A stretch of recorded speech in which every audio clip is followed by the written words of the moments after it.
Yep, it does. Preparing. Here we go. We We are are live. live. All right, Live. let's check it out. Live. Make sure we're good. This meeting is being live streamed. All right. This is always the test. Like, does it actually show up? Does it? It is actually showing up. All right, let's see if it Last sounds. last week it was showing up. Yeah. All right, Last perfect. week it was showing up, but we were dressed in the last week's outfits, so it wasn't right. So you are checking this on your phone. There it is. Right now we're talking. The computer that I can see you on is shooting our conversation into space Yes. and then shooting it back to your phone, Into our as yes. well as a bunch of other people's computers. And we're all Yes. sitting Yes. here like just calling this a Tuesday. Yes. It's Tuesday. It's talking toast. It's talking toast, and everybody. It looks like people are logging on, and Rob, we call our faithful listeners toasters. So grab our toasters. We're asking you to grab a drink, grab a friend, but don't grab your friend's drink Unless you're going to give it to your friend. And my friend gave me Ministry of Brewing Planetary Hazy IPA. in honor What of a fitting. talking to Rob Bell about Where'd You Park Your Spaceship. That's exactly right. This is going to be a good night. Friends, this is Talking Toast, and we peel back usually the curtain on the creative process that is the sermon writing thing. And this week we're peeling back a different curtain on a different kind of creative process. We have a special guest with us, and it is none other than Rob Bell, the author of Where'd You Park Your Spaceship? And we can see just like a little glimmer of your surfboards in the background. So yeah, there they are. Okay. There they some up in the ceiling too. Oh man, that's glorious. That is glorious. So welcome, Rob, to Talking Toast. You are joining us from the West Coast. So we always invite people on Facebook to let us know where they're watching from by telling us what the weather is where they are. So what's the weather where you are, Rob? Sunny and beautiful and 72 degrees. So it's just like everything's completely perfect is what you're saying. Yeah, pretty much. I was just out at the lacrosse field with our daughter, which is hilarious, to give 6-year-olds a stick and a very hard ball and just let them go at it. But I was just out there and I'm still cold from it. Like my hands are still cold. We're back in I think we had like fake spring for a couple of weeks and now we're back in winter. So joke's on us for the groundhog lying to us. That's right. We've got someone joining us from Sonia Scott is joining us from St. Simon's Island. We've got my mom joining us from upstairs. Which again, like there's your like World Wide Web in our own house. That's right. That's right. You went to space and came back to your upstairs. Yep. We've got Deanna Choplin joining us from Raleigh, North Carolina. We got somebody in from Michigan. Lots of folks coming in here Pittsburgh. Yep. That's good. Lots of Baltimoreans and Catonsville folks. And I'm wearing my Baltimore versus all y'all shirt because we love our city. We are just shocked at the news that came out of Baltimore today with the Key Bridge collapsing. Yeah, it was a heavy moment, heavy day for everyone. And so we wanted to start off by saying we are thinking about all who have been affected by this. And it's one of those things where that's something that people have seen that's been since the 70s. Yeah, right. It's been there. And it's something that luckily very few people were actually on the bridge. Yeah.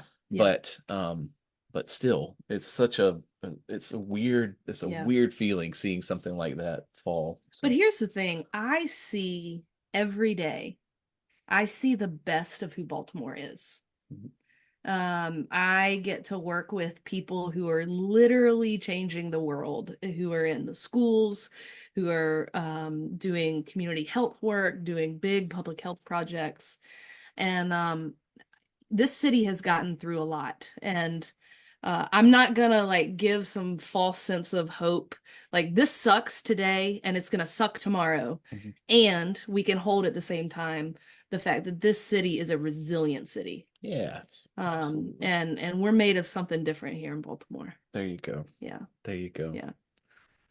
Well, Rob, we start off every week by asking what is sustaining you? What is that undercurrent? What is that 808 beat? Barbara Brown Taylor says, what is saving your life right now? And do you, should I start with Katie and then come to you? Sure. Or do you want, okay, go for it, Katie. What's saving your life right now? Everybody knows what I'm about to say. What is it? Women's basketball. There you go. What a time to be alive. Absolutely. Last night we went from watching Caitlin Clark on the Hawkeyes, go Hawks, Juju Watson on the Trojans. We watched the day before, we watched South Carolina obliterate North Carolina. And just what a time to be alive. Tonight at the lacrosse field, Sophie, our daughter, Rob, was struggling with one drill, a ground ball drill. And Sophie is like her mother, is very competitive and can use her body to move people. And she missed 2 ground balls and she was beating herself up. She's also like her father and is a perfectionist. Yeah. And she started crying and came over to me and I said, Sophie, Caitlin Clark the other night, you know, she didn't make a 3-pointer until the 4th quarter. She said, really? I said, you know what she did when she missed? She kept shooting and she kept passing and she kept having fun with her team. She's like, okay.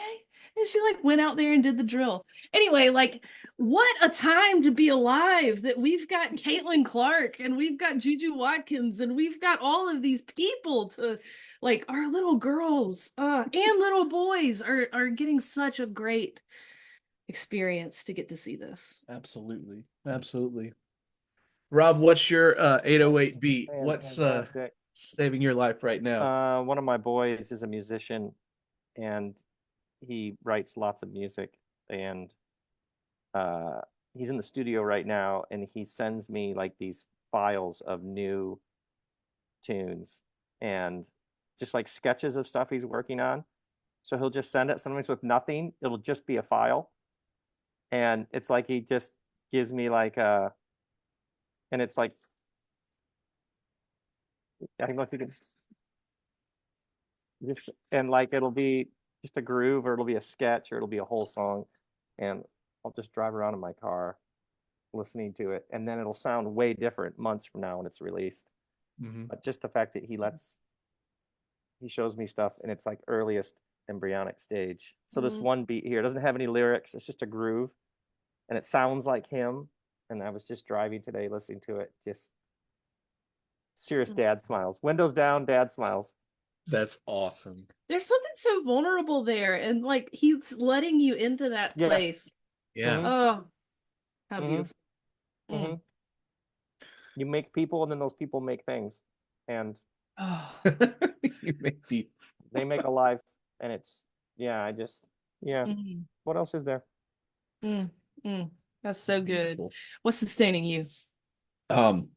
I decided that I needed to suck at something. And so I I picked didn't up have to decide on that. Me either. That took no active will for me. I just okay, stuff.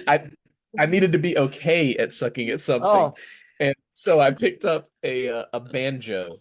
And on the right day. I was like, I was Katie, feeling- you want to go with me to the store and go buy a banjo? I was like 4 days out of surgery and I was just itching to get out of the house. And you said that. I was like, yes, I do want to go with you to buy a banjo. Yeah, absolutely. So I've been having so much fun playing banjo, and it's something that I don't know, I Your wasn't really. neighbors really love it too. Oh, I'm sure they do. But We share walls with people here in Baltimore, Rob. that's right. So we have neighbors on both sides of the walls in our row homes.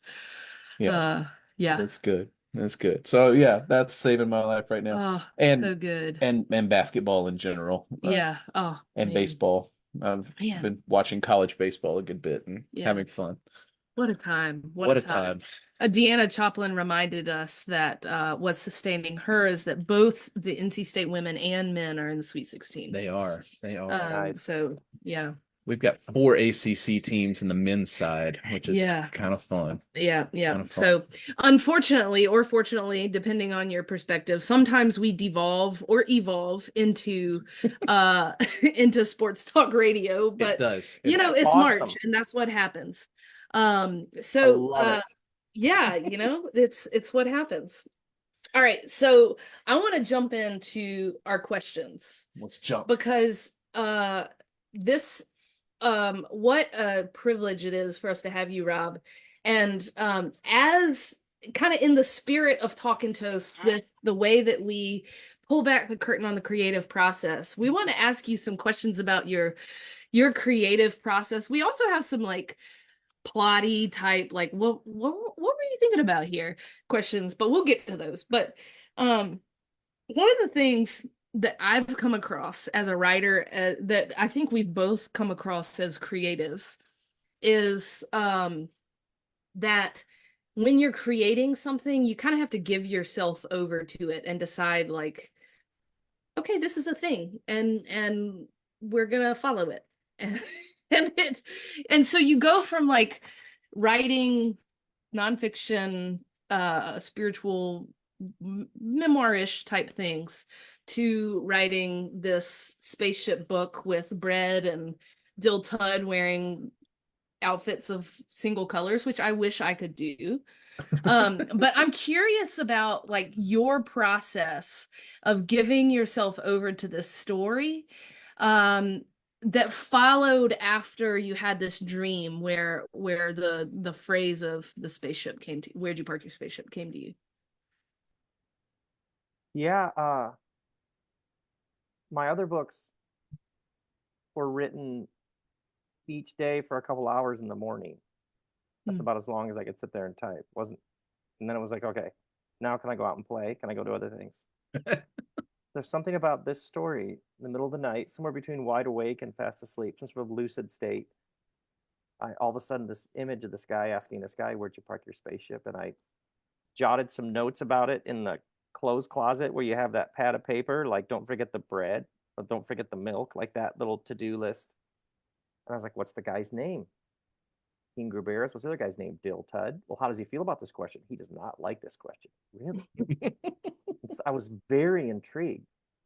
And it's very sort of like a spell or like a fugue state. Like, well, why there's a spaceship? Are they on Earth? No. Well, what happened to Earth? Oh, that's a whole thing. And then the next night, I kept getting it, like pulled me in, and I kept making notes, like with pen and paper, about this story, and it just like concentric circles. It just kept expanding, and I had written enough to know when you have enough to start typing, and I soon had stacks of paper of names and then I was like, oh, then that's got to happen at some point, and then I guess probably should start there, and but I had to like give myself permission to start typing. It's very, very that's the trap if you go around the world talking to people about making things and creativity and the act of creation and people writing themselves permission slips. Is I needed to do that for myself. It was like a very, very what's the word, vulnerable, like, is it okay if I just start typing? And then I would take my daughter to school and start typing, and all of a sudden it would be time to pick her up. So I had to completely rearrange my life, and like my normal job, being Rob Bell jobs, started happening like kind of around the edges. I had to like fit it all in to make it, because it was so important to me. I couldn't. It was astounding to me how important it was. And sometimes I would just cry all day typing, and I didn't know why. Because teaching energy which I had been doing for years. I had come to the end of that, and that's a particular kind of energy. Explaining energy is a particular kind of energy. This is what it means. This is what it applies. And this was like the complete suspension of all the muscles I built up over the years. None of that worked. So not one character reminded me of somebody I knew. Like if there's one character who's written in who's like literally is just a friend of mine, but he's even named the same name as my friend. It's not even pretending to be inspired by it. It's just but otherwise everything is made up. And there's no point. Like I don't know what it's about. If at any point I was like, oh, this is what I'm trying to say, the story just completely shut down. It just unravels at that point when you're Like creating literally the something, faucet like gets trying turned to off. force it into something. Yeah.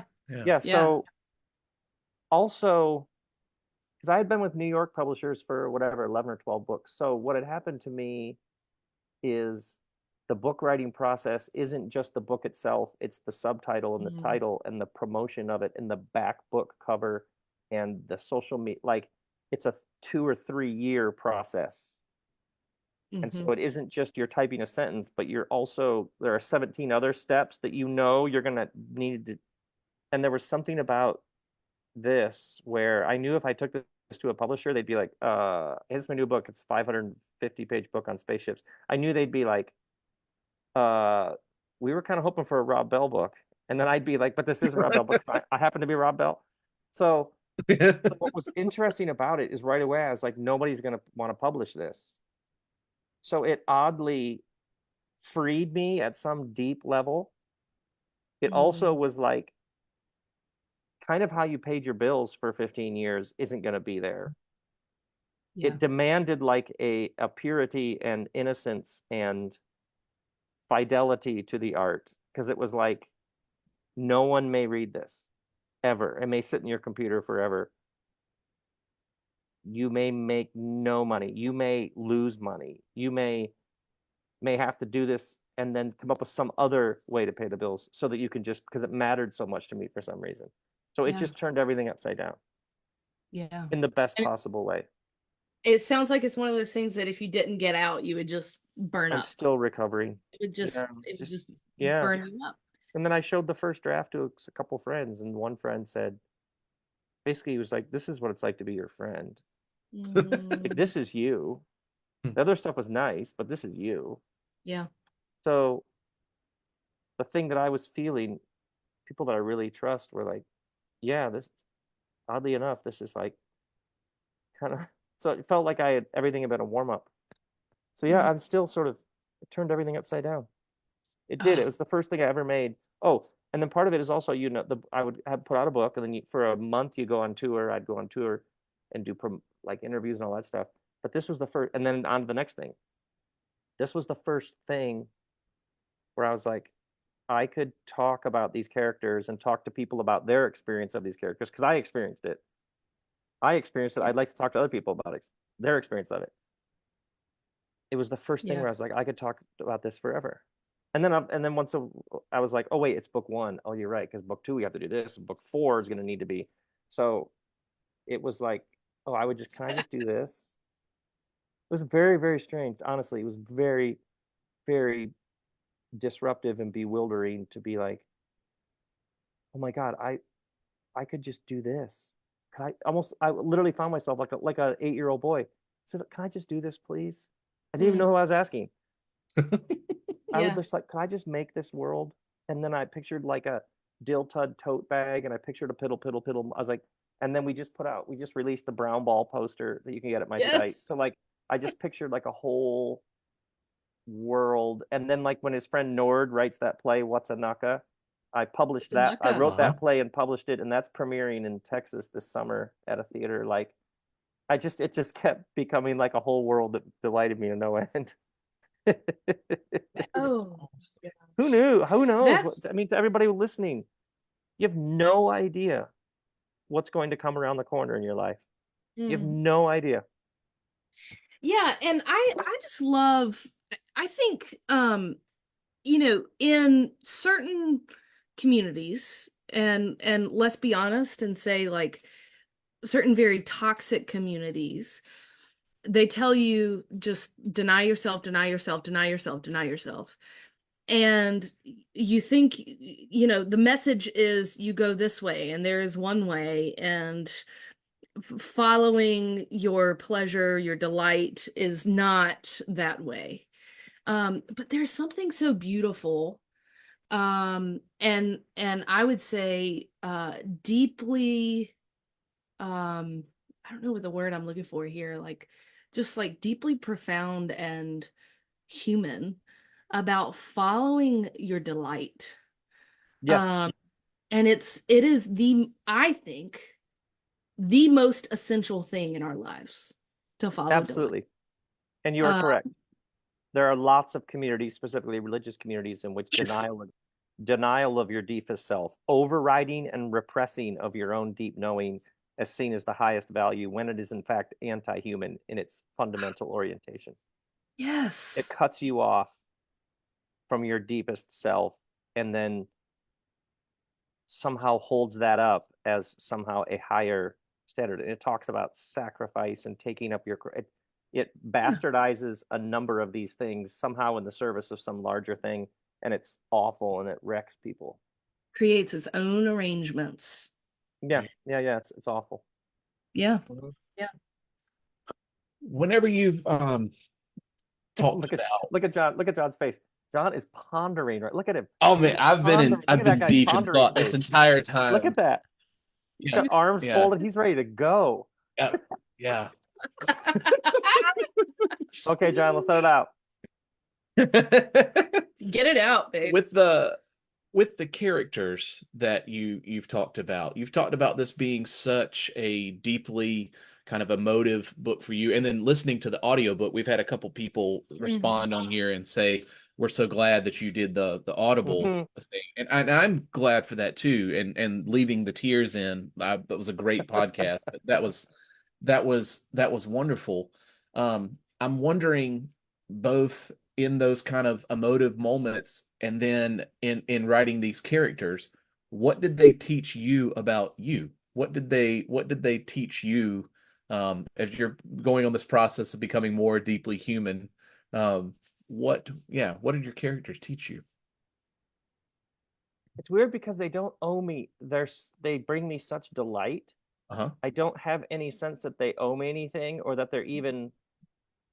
I don't know if I'd say what they taught me. It's the experience of watching them come to life and just loving them. It's almost like that part of my brain, the analyzing, or why do I love Dill Tud so much, or why when Bourne's wife Peebles shows up in the bakery, she just has this presence that makes Heen sort of like, God, now that's a woman. What a force. And then you find out that she's like an advanced level doctor. And then you find out that she was like, fine, I'll marry you, but you got to take the kids to school. So you got to figure out some work because I'm going to be a doc. Like, you just, so it's almost like the subconscious is just running this all means something. I just don't know. You know what I mean? It's like Yeah. moves me on some level way beyond just, well, that's that and that's that. Or like when Ziga May confronts Heen in the bathroom because he's going to go out and talk to Yunier, and Heen says, I don't have a sister, but if I had one, I imagine it would be like this. Like I have a wonderful sister who I just adore. So that's not me. Like, I don't know who that is. I don't know, like, I don't see myself in any of it. One friend of mine actually read the first draft and he got so frustrated. He's like trying to figure out which character I was. And he just put the book away, refused to read it. And months later, he's like, hey, I picked that book up again and I read it because I realized you're all the characters, which I was like, that's really funny that was like his resolution. But I don't, honestly, John, I don't understand how all that works. I don't understand. And then other friends are like, there you are, there you are, there you are. And I'm like, I don't. Okay. But see, that's the power of Whatever. Okay. one of the things I love about writing in particular, but creating anything, is when you create something, you give it to people and it's no longer yours. Yes. Yeah. Right? Yeah. And like suddenly they're seeing both themselves and you in the characters, And it's like, okay, yeah, it's no longer mine. Okay. And the number of interviews I've done where people like make observations and connections that I didn't see. Like, I'm trying to think, just a psychoanalyst from Chicago is like, that like the first thing that happens when they land on York is they go into that tube and it's full of trampolines. The first chapter in your first book images about trampolines. Like I don't like that's like Easter eggs on top of Easter eggs. So honestly, you're totally right, Katie. I don't that's part of the fun. It's almost like Yeah. I wrote it and I didn't. I'm Yeah. as fascinated with the story as yeah, so it was almost when I was writing it, like I was having like the scene where Nunez does the bread is magic speech. Mm-hmm. I was in the ravine for probably 4 days. Like it's Mm-hmm. probably 4 days that scene took where I was just there. Almost Yeah. like looking around, like what happens next? Oh, she pulls that guy. What's his name? Okay. Well, and then he pulls up who? Okay. Then she comes up on stage. What's her name? Kixie Flugers. Well, of course her name is Kixie Flugers. I'm like a Netflix show that you made that you were also watching with like a millisecond time gap. So I don't even understand how all that works, but Yeah. it's I really, love really, that. really fascinating to me. So, we have promised people, the cool thing about what we're doing on Talking Toast is that it's a conversation, it's a talk back. Talking toast. So, yeah, we're talking and we're toasting. So, one question that was just asked in the chat, Bill Harding, I don't know if this comes from Bill or Bobby. They're a married couple who live here in this area, but Grow rosemary to give us for sour. yeah, they gave us some rosemary, fresh Bill rosemary. and Bobby with the rosemary. I love Yeah, it. yeah. So they're wanting to know, did your characters lead you to the story, or did you place them in the story? Or I think maybe another way to ask this would be, did your characters lead you to the plot, or did the plot kind of unfold before you and your characters kind of blossomed there? 100% yes to Yeah. both things. And like that's a really great question because in many ways I love the names of things, Mhm. naming things.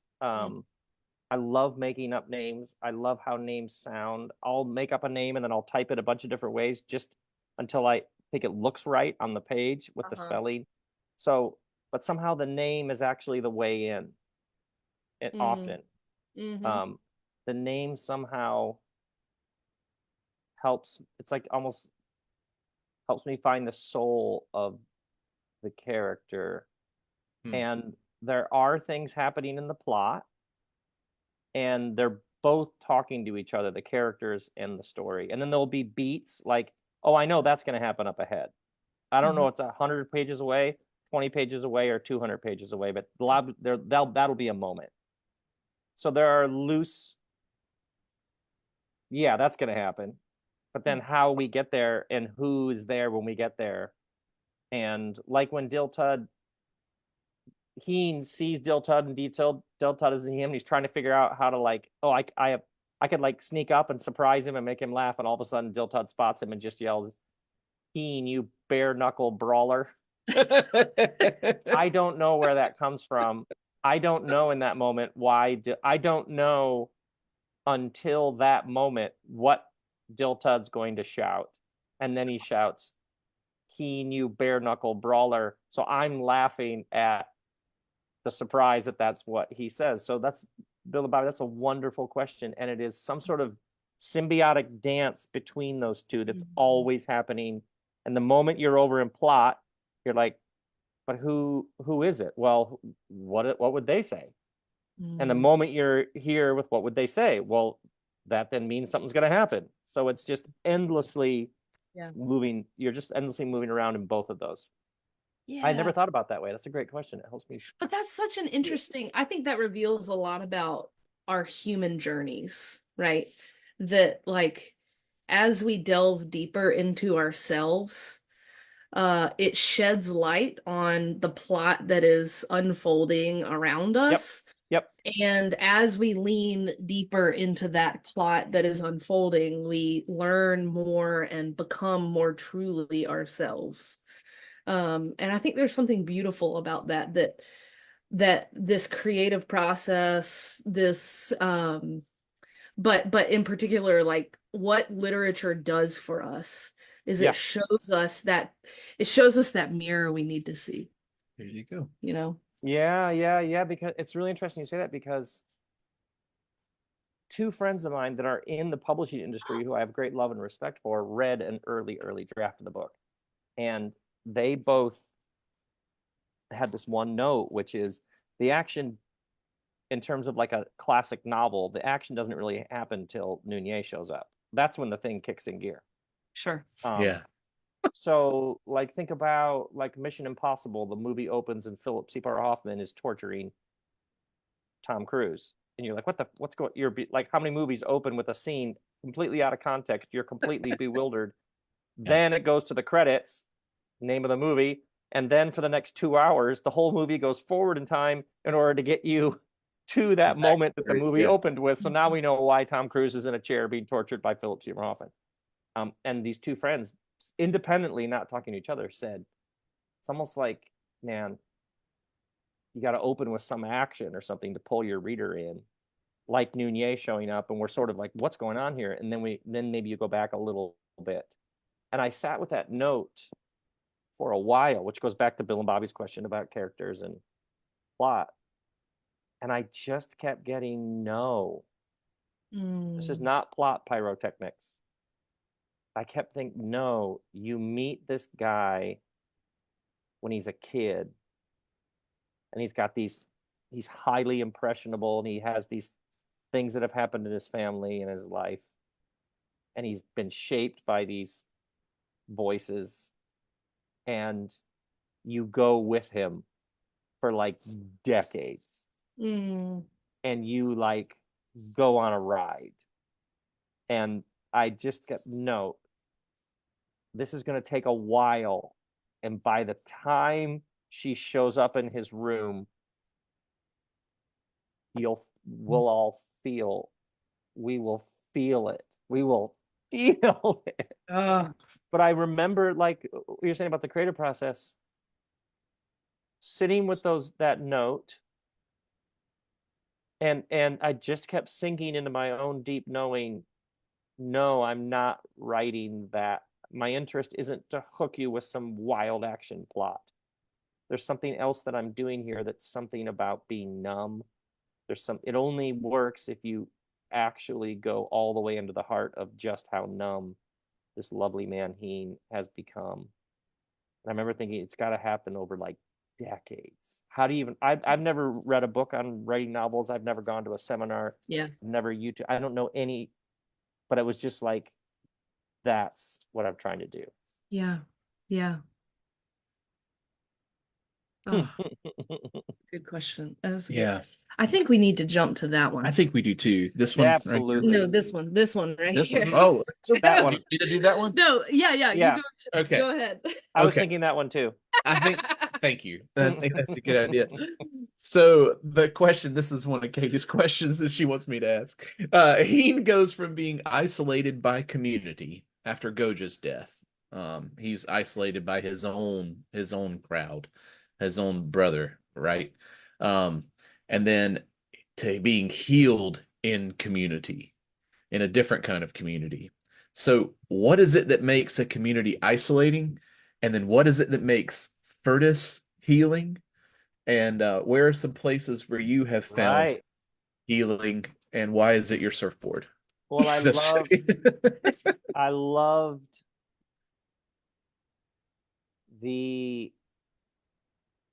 the idea that he's apparently been all over the galaxy. What is 138 planets? Then I love the idea that he goes to work in this one bakery, and then all of the action shrinks into this room in front of the oven, where these 4 or 5 people and this Bobby Freelance keeps coming and going. And I love the idea of the whole universe in that little room in front of the ovens, where they're talking about love and loss and hope and Bourne's kids. And Ziga May's parents, and like I love the idea of the universe in these particulars, the universe of a loaf of bread.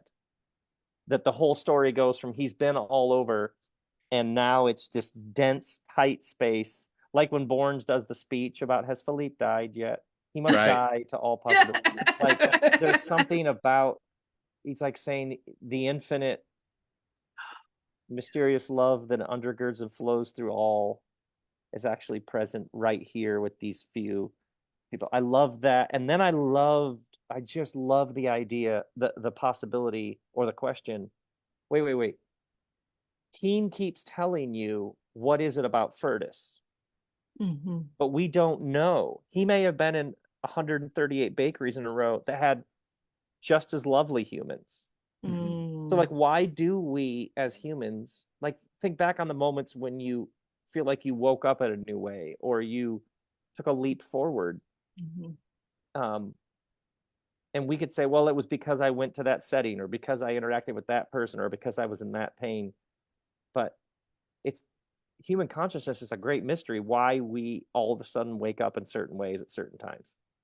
So we don't actually, is Furtus that different? Or is he in enough pain and isolated and almost like numb enough that he plays it out almost? And somehow, so to me, there's like, oh, then he lands on this magical place, Furtus. Are we sure? Maybe every other planet was just as magical, which is how all of us. I mean, you've ever read a book and then you read that same book 8 years later and you were like, Right. did I even read this book the first time? I swear I must have read this page, but I don't remember any of this. And now it's blowing me away with how it's hitting me exactly. So, yeah. And why is it these characters and how it made me laugh so hard when they'd say something and he'd be, like, is Philippe died yet? And he's like, no, I just saw Philippe the other day. Like he was just around the corner. Like Keen is like getting sucked. He's like, I would never get into these conversations. They're And like talking to each other on other planes. right. And he's like, oh, I think there's like a whole other level that humans engage with. Yeah. I can't put it in my reports, but it actually, he's like getting pulled into them like a tractor beam. I just love that where he's like, I never took part in these sorts of this. I held all this, like I was always a spectator. Now I got skin in the game for some reason. Yeah.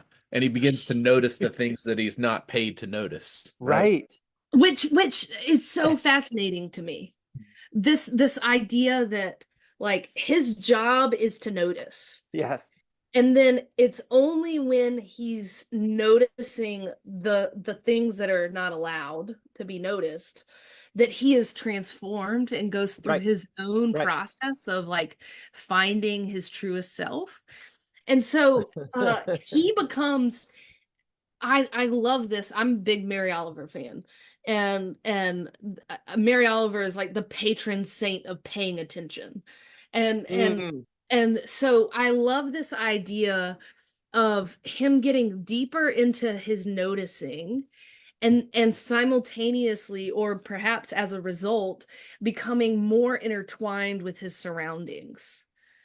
And Yes. and so I'm curious about what it's been for you. What have been the things that you've noticed that have drawn you deeper into yourself in Yeah. life in general or whatever, wherever. Yeah. When I was 30 in the summer of 2000, I was wakeboarding, water skiing, and I was doing these backflips and I got a closed head injury because I did too many backflips in a row and I kept hitting my head. And I got in the boat and they were like, what day of the week is it? And I was like, I have no idea because apparently I was acting squirrely. So I had this concussion and they took me to the hospital and they're like, yeah, you have a closed head injury, concussion. You'll be fine. It might take a while. So my friend drove me home. And when they pulled in the driveway, it was the house that Kristen and I live in, but I was seeing it. I was like, is this where I live? And then when Kristen met me at the hospital, I was like, where did we meet? Tell me how we met. When did we fall in love? And I remember they brought our boys, were very young at the time. They brought our boys back to our house because someone was looking after them because Kristen was at the hospital. And it's like, wait, these are our kids. And my brain, whatever happens when you have a concussion, my brain was so busy. Like I picture one of those switchboards from the 1920s in a movie where they're putting Yeah. the things back in. Whatever my brain was trying to do, it didn't have a future or a past. I could only be present. And the present moment was like an altered state. The present moment was so overwhelming. And at that time I was 30 and I just started a church and I was running 100 miles an hour, trying to do all these sermons and be a spiritual whatever. And there was something about hitting my head and only being able to be in the present moment. And like Kristen made me a burrito and I could see all of the spices spatially. I could like move in among all the different tastes and spices. And I remember What was in that burrito? the present moment was crushing in its beauty. It was too much. And you think about anxiety is about worry is about what will happen and regret is about what did happen. So neither are present. And I do remember specifically, I was 30 years old thinking I'm going to spend the rest of my life learning how to live like this. Yeah. Because I right now my entire life is about being everywhere but the present, planning, plotting, recovering. So I did have a couple of experiences early that completely shaped my understanding of what this even is, because all the big sermons and talks I was giving was like, wait, is there a presence, unrushed, unhurried right now that's actually the thing that is the thing? Yeah. Yeah. And it changed I've spent the last 20 years learning how to live like that. So I'm not rushed or hurried. I don't do much. My life is kind of simple in many ways because there's just so much in any given moment. That really changed me. Yeah. Wow. It reminds me of the time we spent in our camper. Yeah. That we only had the present. Right. We had in our past some stuff that we just had to cut. We just had to cut ties. Yeah. And so in many ways we just cut ourselves off from our past and didn't know what was ahead and just had the present. And there was something like living in a 17-foot aluminum box magical about that because we had the present and we had each other in that 17-foot box. That's right. And 4 tires and you know whatever to take us wherever we needed. Yeah, that's beautiful. Good times. Yeah. All right, one kind of fun question, and then we need to do some toasting. Okay. But I got a fun question for you, and that is, tell us about your experience with rosemary and sourdough. Where did this come about? Because this is the thing throughout the entire book, and it means something to you. I want to know where your experience was and what did it taste like? I think there's something about, like, if you're wandering around on the back streets in Rome and you go down a back alley and all of a sudden you find a door and there's this family restaurant, there's like 3 tables. And you have a salad and then you order like a pasta or a pizza. You're like, wait, and it tastes like nothing you've ever tasted in your life. You're like, wait, this is like 4 ingredients. You're like, this is olive oil, basil, tomato, but the tomato sauce is literally just tomato and salt, touch of garlic. I just find it absolutely fascinating that the moments in life that we most feel alive pretty much always have a certain elegance to them. A simplicity after complexity. Yeah. And when we describe the event, one of the things we love most what makes it feel so alive is it's like the beginner's mind. It's like a rediscovery of the thing all over again that we had assumed we knew. So there's something about, I think that's, well, I don't really have any idea, but I imagine bread. I remember being in a bakery during COVID, like maybe a year into pandemic. We took our first like sort of whatever, right? You know, you drive around places, do whatever you can to get out of the house. And there was this bakery in Berkeley, California. And and the people in the back, like in the front, you know, dealing with customers, and in the back there's the ovens, and it's so ancient. Mm. And what's better than a good loaf of bread? Like how much of what everybody wants is actually accessible, Mm. like Mhm. bread. It's like the unfamiliar hiding in the familiar. It's like the transcendent joy of being alive is generally in these things that are just right in front of you. Mm. Like talk to a billionaire.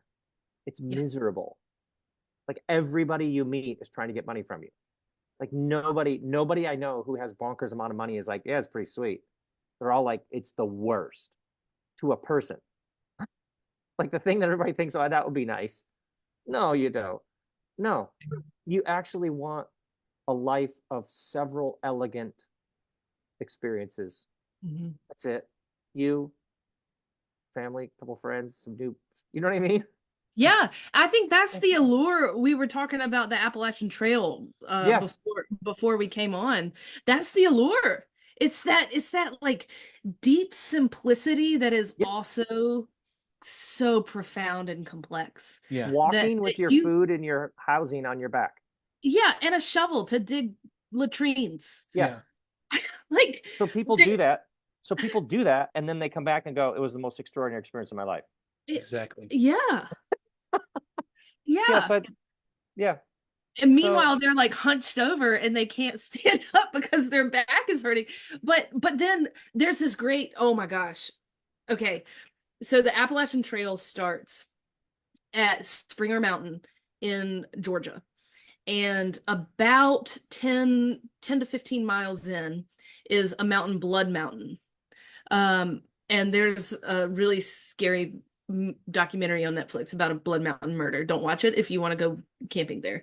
But there's this guy, there's an outpost there, a store that The Walasi E. the Walasi, and it is infamous on the Appalachian Trail because that's where people go. They're a day into their hike basically, and they get there and they realize they packed too much.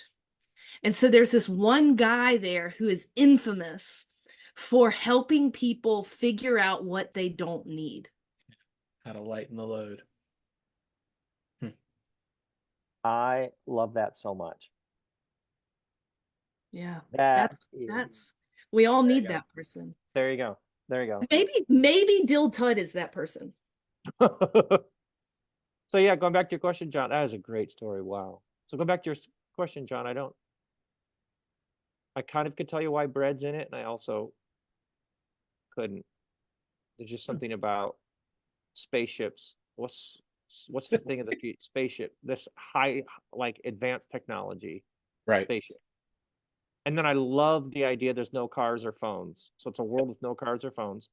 And Yep. there's obviously extremely advanced technologies, but Right. those don't seem to play a role.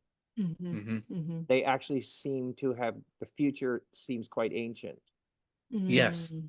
Even like Keen grows up in a hole in the ground, but then there's like Yeah. these advanced compost systems.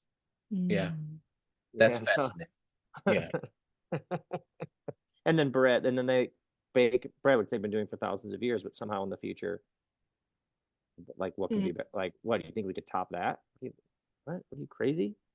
It's bread. What could be Love better? that. And being the Star Trek nerd that I am, I was thinking like, oh, spaceship, this is going to be great. But then it was a rootedness, that kind of radical part of that I needed in that. So yes, there is the advanced technology, but we're not dealing with replicators here.